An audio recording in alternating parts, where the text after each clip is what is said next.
ನಮಸ್ಕಾರ. ದ್ವಿತೀಯ PUC ವಿದ್ಯಾರ್ಥಿಗಳು ಫೆಬ್ರವರಿ 28ನೇ ತಾರೀಕಿನಿಂದ ಮಾರ್ಚ್ 17ರವರೆಗೆ ತಮ್ಮ ಪರೀಕ್ಷೆಯನ್ನು ಮುಗಿಸಿದ್ದೀರಾ? ಈ ವಿಡಿಯೋದಲ್ಲಿ ದ್ವಿತೀಯ PUC ಪರೀಕ್ಷೆಯ ಫಲಿತಾಂಶದ ಬಗ್ಗೆ ಪದವಿ ಪೂರ್ವ ಶಿಕ್ಷಣ ಇಲಾಖೆ ಬಿಡುಗಡೆ ಮಾಡಿರೋ ಅಧಿಕೃತ ದಿನಾಂಕ ಮತ್ತು ಮೌಲ್ಯಮಾಪನ ಪ್ರಾರಂಭವಾಗುವ ನಿಗದಿತ ದಿನಾಂಕದ ಜೊತೆಗೆ ಎಷ್ಟು ದಿನಗಳವರೆಗೆ ಮೌಲ್ಯಮಾಪನ ನಡೆಯುತ್ತೆ, ಈ ಬಾರಿ ಯಾವುದಾದರೂ ವಿಷಯಕ್ಕೆ ಗ್ರೇಸ್ ಮಾರ್ಕ್ಸ್ ಇದೆಯಾ, ಈ ಎಲ್ಲ ಮಾಹಿತಿಗಳನ್ನು ತಿಳಿಸಲಿದ್ದೇನೆ. ದ್ವಿತೀಯ PUCಯ ಎಲ್ಲ ವಿಷಯಗಳ ಪರೀಕ್ಷೆ ಮಾರ್ಚ್ 17ನೇ ತಾರೀಕಿನಂದೇ ಮುಕ್ತಾಯ ಆಗಿದೆ. ಮೌಲ್ಯಮಾಪನ ಯಾವಾಗ ಪ್ರಾರಂಭವಾಗುತ್ತೆ, ಎಷ್ಟು ದಿನಗಳವರೆಗೆ ನಡೆಯುತ್ತೆ ಎಂಬ ಗೊಂದಲ ಸಾಕಷ್ಟು ವಿದ್ಯಾರ್ಥಿಗಳಿಗೆ ಇದೆ.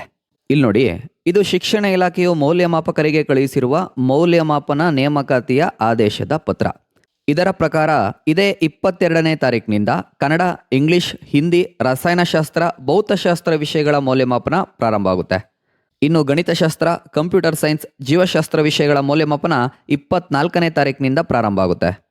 ದ್ವಿತೀಯ PUCಯ ಮೌಲ್ಯಮಾಪನ ಈ ಬಾರಿ ಬಹಳ ಬೇಗನೆ ಮುಕ್ತಾಯವಾಗಲಿದೆ. ಭಾಗಶಃ ಪ್ರಾರಂಭವಾದ 7-8 ದಿನದೊಳಗೆ, ಅಂದರೆ ಮಾರ್ಚ್ 30ರ ಒಳಗೆ ಎಲ್ಲ ವಿಷಯಗಳ ಮೌಲ್ಯಮಾಪನ ಮುಕ್ತಾಯ ಆಗುತ್ತೆ.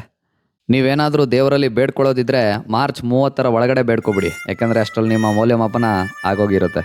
ಹೀಗೆ ಯಾರೋ ಹೇಳಿದ್ರು, ಅದೀಗ ನೆನಪಾಗ್ತಾ ಇದೆ. ಪರೀಕ್ಷೆ ಬರೆಯುವ ತನಕ ವಿದ್ಯಾರ್ಥಿಗಳ ಶ್ರಮ ಮುಖ್ಯ ಅಂತೆ. ಬರೆದ ನಂತರ ಉತ್ತಮ ಫಲಿತಾಂಶಕ್ಕೆ ಹೆತ್ತವರ ಮತ್ತು ದೇವರ ಆಶೀರ್ವಾದ, ನಮ್ಮ ಹಿತೈಷಿಗಳ ಹಾರೈಕೆ ಅತಿ ಮುಖ್ಯವಂತೆ. ಎಲ್ಲರೂ ಕುತೂಹಲದಿಂದ ಕಾಯ್ತಿರ್ತಕ್ಕಂಥದ್ದು ಫಲಿತಾಂಶದ ದಿನಾಂಕ ಯಾವತ್ತು ಅಂತಲ್ವಾ? ಕೇಳಿ. ಪದವಿ ಪೂರ್ವ ಶಿಕ್ಷಣ ಇಲಾಖೆಯು ಫಲಿತಾಂಶದ ದಿನಾಂಕವನ್ನು ಅಧಿಕೃತವಾಗಿ ಈ ಬಾರಿ ಆಗಲೇ ಘೋಷಣೆ ಮಾಡಿ ಆಗಿದೆ. ಫಲಿತಾಂಶ ಬರೋದು ಮುಂದಿನ ತಿಂಗಳೇ ಏಪ್ರಿಲ್ 7ನೇ ತಾರೀಕಿನಂದು. ಇದೇ ದಿನಾಂಕದಂದು ನಿಮ್ಮ ದ್ವಿತೀಯ PUCಯ ಫಲಿತಾಂಶ ಬರುತ್ತೆ. ಇದೇ ದಿನಾಂಕಕ್ಕೆ ದ್ವಿತೀಯ PUC ರಿಸಲ್ಟನ್ನು ನೀಡಬೇಕಂತ ಬಹಳ ದಿನಗಳ ಹಿಂದೆನೇ ಇಲಾಖೆ ನಿಗದಿಪಡಿಸಲಾಗಿದೆ. ಅವರು ಹೇಳಿರೋ ಇದೇ ದಿನಾಂಕಕ್ಕೆ ಫಲಿತಾಂಶ ಬಂದ್ಬಿಡುತ್ತಾ ಅಂತ ಯೋಚಿಸ್ತಿದ್ದೀರಾ? ಈ ದಿನಾಂಕವನ್ನು ಇಲಾಖೆ ಬಿಡುಗಡೆ ಮಾಡಿರೋದ್ರಿಂದ ಖಂಡಿತ ಬಂದೇ ಬರುತ್ತೆ. ಒಂದು ವೇಳೆ ಹಾಗಾಗಲಿಲ್ಲ ಅಂತಂದರೆ 1-2 ದಿನದ ಆಸುಪಾಸಿನಲ್ಲಿ ಕಡ್ಡಾಯವಾಗಿ ನಿಮ್ಮ ದ್ವಿತೀಯ PUCಯ ಫಲಿತಾಂಶ ಬರುತ್ತೆ. ತಾವುಗಳು ತಮ್ಮ ಫಲಿತಾಂಶವನ್ನು ಈ ವೆಬ್ಸೈಟ್ನಲ್ಲಿ ನೋಡ್ಬೋದು. ನಿಮ್ಗಳ ಗಮನದಲ್ಲಿರಲಿ, ಈ ಬಾರಿ 3ನೇ ಪರೀಕ್ಷೆ ಇರೋದಿಲ್ಲ. ಹಾಗಾದರೆ 2ನೇ ಎಕ್ಸಾಮ್ ನಾವು ಬರಿಬೋದಾ? ಅದನ್ನು ಸಪ್ಲಿಮೆಂಟ್ರಿ ಎಕ್ಸಾಮ್ ಅಂತ ಪರಿಗಣಿಸ್ತಾರಾ? 2ನೇ ಎಕ್ಸಾಮ್ಗೆ ಯಾವಾಗ ಅಪ್ಲಿಕೇಶನ್ ಹಾಕೋದು?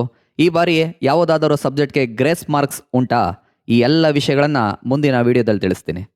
ಆ ಹೊಸ ವಿಡಿಯೋಗಾಗಿ ತಾವಿನ್ನೂ ನಮ್ಮ ಚಾನಲ್ನ ಸಬ್ಸ್ಕ್ರೈಬ್ ಮಾಡ್ಕೊಂಡಿಲ್ಲ ಅಂತಂದರೆ ಈ ಕೂಡಲೇ ತಮಗೆ ಮಾಡ್ಕೊಳ್ಬೇಕು ಅನಿಸಿದರೆ ಮಾತ್ರ ಸಬ್ಸ್ಕ್ರೈಬ್ ಮಾಡ್ಕೊಳ್ಳಿ. ಮುಂದಿನ ವಿಡಿಯೋದ ನೋಟಿಫಿಕೇಷನ್ಗಾಗಿ ಪಕ್ಕದ ಗಂಟೆ ಗುರುತನ್ನು ಒತ್ತಿ. ಸಿಗೋಣ ಮತ್ತೆ. ನಮಸ್ಕಾರ.